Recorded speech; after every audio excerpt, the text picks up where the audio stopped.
ଟିକେ ତାଳି।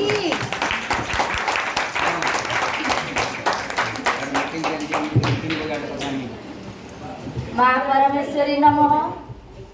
ମଞ୍ଚାସୀନ ସମସ୍ତ କର୍ମକର୍ତ୍ତା ବୃନ୍ଦ, ଉପସ୍ଥିତ ପଶ୍ଚିମାଞ୍ଚଳ ସମସ୍ତ ସଂଘର ପୁରଶ୍ରେଷ୍ଠୀ ସମ୍ପାଦକ ଏବଂ ସମସ୍ତ ମହିଳା ସଂଘର କର୍ମକର୍ତ୍ତା ବୃନ୍ଦ ଏବଂ ସଭ୍ୟା ଭଉଣୀମାନଙ୍କୁ ମୋର ହାର୍ଦ୍ଦିକ ଅଭିନନ୍ଦନ ଏବଂ ନବବର୍ଷର शुभेच्छा। ଯାହା ହଉ ଆଜି ପଶ୍ଚିମାଞ୍ଚଳର ଏହି ବାର୍ଷିକ ଉତ୍ସବରେ ଆମମାନଙ୍କୁ ଡାକି ଦ୍ୱିପଦ କହିବାର ସୁଯୋଗ ଦେଇଥିବାରୁ ନିଜକୁ ଧନ୍ୟ ମନେ କରୁଛି। ଆଜ୍ଞା, ଆପଣମାନେ ମୋତେ କିଏ ଚିହ୍ନିଥିବେ କିଏ ଚିହ୍ନି ନଥିବେ। ମୁଁ ହେଉଛି ଘୁମୁସର ଅଞ୍ଚଳ ବେଲଗଣ୍ଠାର ବୋହୂ, ଘୁମୁସର ଅଞ୍ଚଳ ଫୁଲବାଣୀର ଝିଅ।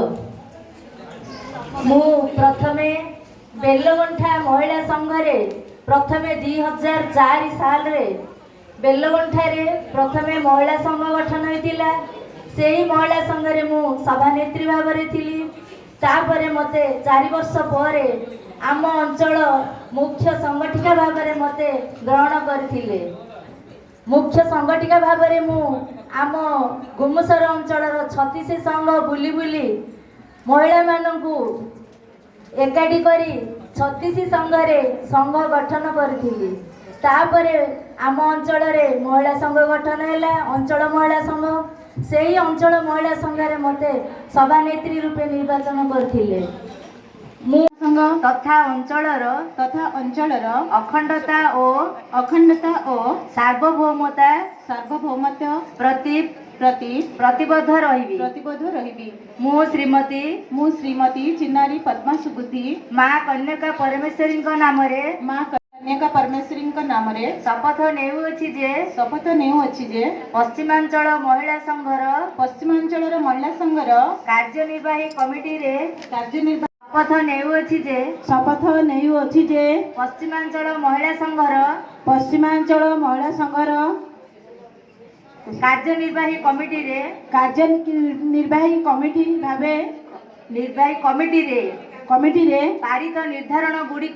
ପାରିତ ନିର୍ଦ୍ଧାରଣ ଗୁଡ଼ିକୁ ପାଳନ କରିବା ସଙ୍ଗେ ସଙ୍ଗେ ମହାସଂଘ ମହିଳା ମହାସଂଘ ତଥା ଅଞ୍ଚଳର ଅଖଣ୍ଡତା ଓ ସାର୍ବଭୌମତା ପ୍ରତି ଟିକେ ଜୋରେ ହୁଳାହୁଳି ହଉ।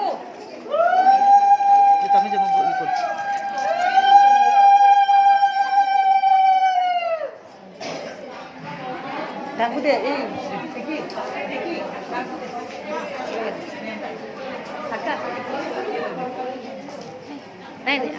ଆଜ୍ଞା ଦେବେ ଆମର ତରଫରୁ ଆଜ୍ଞା ଆକା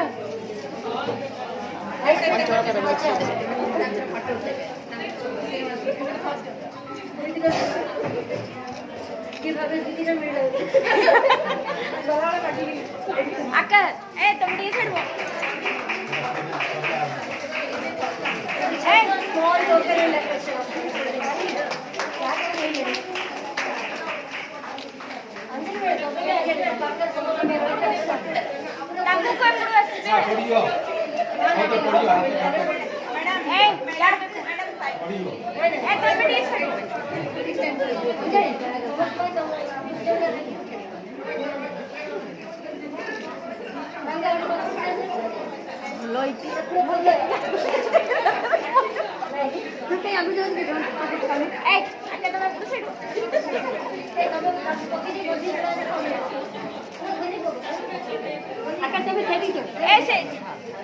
ତମେ ଏପଟୁ ଆସ ମ୍ୟାଡାମ ମଝିରେ ଠିଆ ହେବେ।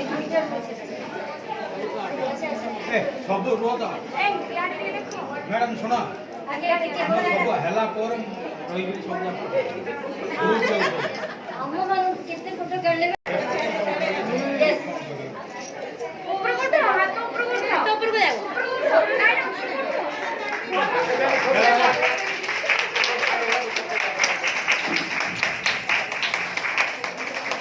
এটা women power Ron women empowerment नारी शक्ति जिंदाबाद नारी